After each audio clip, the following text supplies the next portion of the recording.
Hi, my name is Ongere, and I'm the Executive Director of the Center for Inquiry Kenya. The Center for Inquiry was initiated in 2004, and I was appointed the Director in 2007. Since formation, we've had 4 programs that we focused on. So the first one is the on-campus movement, where we have managed to engage many universities in Kenya, and we've managed to initiate the formation of many free-thinking organizations. At the University of Nairobi, we have managed to form University of Nairobi, Humanists and Freethinkers. Then at Maseno University, we've managed to form Maseno Freethinkers.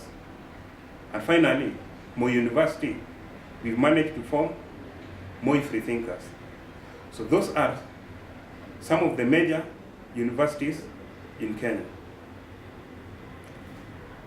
With these on-campus movements, we have managed to sponsor debates, workshops, and invited intellectual speakers to engage them.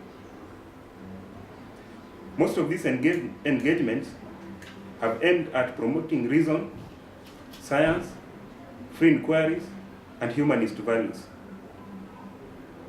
Again, we've maintained constant supply of literature materials like the Free Inquiry and Skeptical Inquirer, and distributed other materials that promote critical thinking.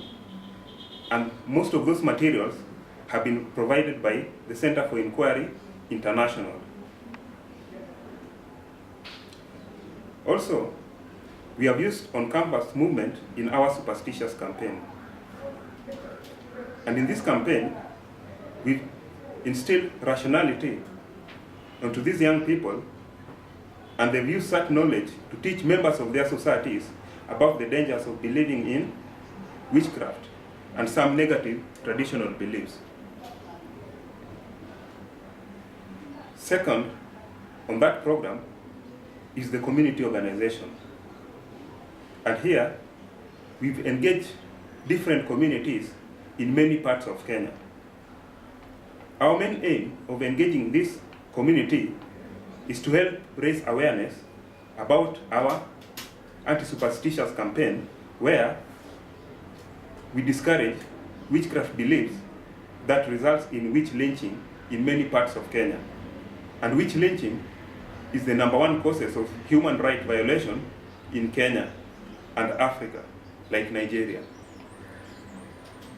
And because this community organization have direct influence on various communities in Kenya, we have the confidence that by collaborating with them, we can succeed in our anti-superstitious campaign. And in this direction, we have held many workshops that aim at empowering these members of these groups to give them the aspect of rationality, which we believe is an important tool in the fight against witchcraft beliefs. Then, third on our program is the Humanist Orphans. This program was initiated when we engaged a community in the rural parts of Kisumu, which is a county in Kenya. In this community, there was rampant belief of witchcraft. And this kind of belief left many orphans behind. Also, in this area, there was widespread HIV and AIDS. And in this aspect, religious institutions took this and cheated parents in healing crusades that they had been healed. And many parents left taking antiretroviral drugs. And this caused a lot of death. These deaths of parents left very many children behind who were orphans. These children were left to distant relatives who did not have enough to give. And so we saw it wise to take these orphans, give them education, provide them sets of uniform, and give them foodstuffs that can help them to live a better life and future. Then fourth in our program is the anti-superstitious campaign. So Kenya has been on the forefront in many international media to be one of the countries that has communities that believe in witch hunting. In 2009, 5 women were burnt to death on suspicion that they were witches and had bewitched a boy. However, a report on BBC investigated this matter and found out that the boy was suffering from epilepsy. This boy, who was believed to be bewitched, causing deaths of 5 women, was just suffering from epilepsy from the findings of BBC. And this means that this kind of accusation, they're very false. So witch hunting is still a problem in Kenya, and many old women still become targets of these youths. So in our campaigns, we teach critical thinking skills to many communities and also advocate for public understanding of science to delete this kind of superstitious thinking. Now, one of the contentious questions is, why have we focused so much on campus? The Center for Inquiry Kenya has focused so much on campus movement because we believe that young people at the universities have not been completely indoctrinated by religious and traditional beliefs. The Nation newspaper, which is the leading newspaper in our country, published an article about the rise of atheism amongst young people in modern Kenya. Some of the reasons that were given by the newspaper about the rise of atheism amongst young people is that they interact with many intellectuals in social medias and get alternative views to religion, something which has never been in the past with our traditional parents. The paper also observed that young people have lost hope in religious institutions, and this is because of the many hypocrisies that have hit religion in the current times. Now, this newspaper report makes us believe that the age bracket that was described are those that are at the universities. And also, our experience with the on-campus activism has also given us experience that young people at the campuses, when engaged in critical thinking, they have very many interests, and they believe that this new enlightenment that is brought about by atheists, humanists, is the one that can save them out of Africa's slumbers. This might particularly explain why we've been successful in our on-campus activism. To add on, young minds at the campuses have time to read the literature materials that we provide to them. We've realized that many young adults who are not at the campuses, they don't have much time to read the materials we provide to them because they are very much preoccupied with other activities that would help them to survive and help their families. And so the young people at the universities have time, and they read and they ask questions, and we believe that by that they are the right people to engage in critical thinking aspect, and they can actually lead to the growth of atheism in Kenya. One of the questions that has been asked is, what does secularism mean to Kenya? There have been many researches that have been done in Kenya to determine whether there's growing secularism in Kenya.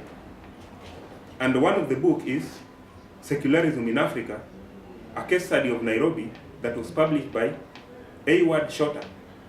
And this book found out that due to urbanization and challenges of living due to high cost of life and lack of enough wages amongst poor people in Kenya, many people are caught up with the struggle to survive, and that gives them little room for religious activities as it was in the past when there were no such kind of challenges. Also, the book noted that materialistic seduction of all kinds lead to spread of secularization. And in the conclusion, the book believed that religion has a big task ahead, because there's gradual growing of secularism in Africa. And perhaps these books can better explain the reason why there's growth of atheism amongst young people in Kenya. This is because secularism is growing at the institution of higher learning and also at urban centers. In that regard, our long-term goal is to initiate and form a very strong movement, and also very strong and influential movement as the institution of higher learning. We believe that the universities are the best place to spread the ideal of reasons, science, and free inquiries, and also humanist values, because it contains representation of people from all over the country.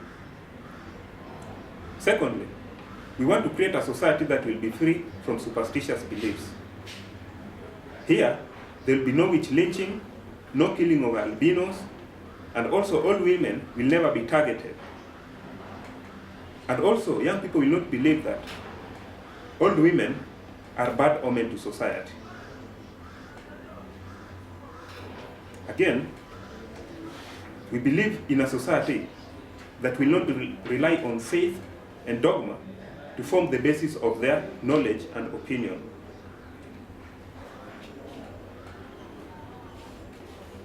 In Africa, we know the problem of homophobia. For example, in Uganda, a bill has been passed that persecutes people because of their choice of sexuality. Here in Kenya, and humanists in Kenya believe that people have choice to decide what they do with their life and their sexuality, as long as they do not cause harm to the people in society. So in this direction, we believe that in 100 years' time, atheists and humanists will not see themselves as a minority people, as many of them see now. Many people, mostly atheists, they still fear to come out of the closet and openly talk about their beliefs. And we believe that in 100 years, the Center for Inquiry will be a major organization that will advocate for the voice of humanists and atheists in Kenya. I want to thank the Center for Inquiry Transnational for having helped us and intervened in places where we need support. And we believe that your continued support will make us to reach higher strides. So in 100 years, we believe that we will be a strong organization with one voice, and the humanist movement will be very big, and will also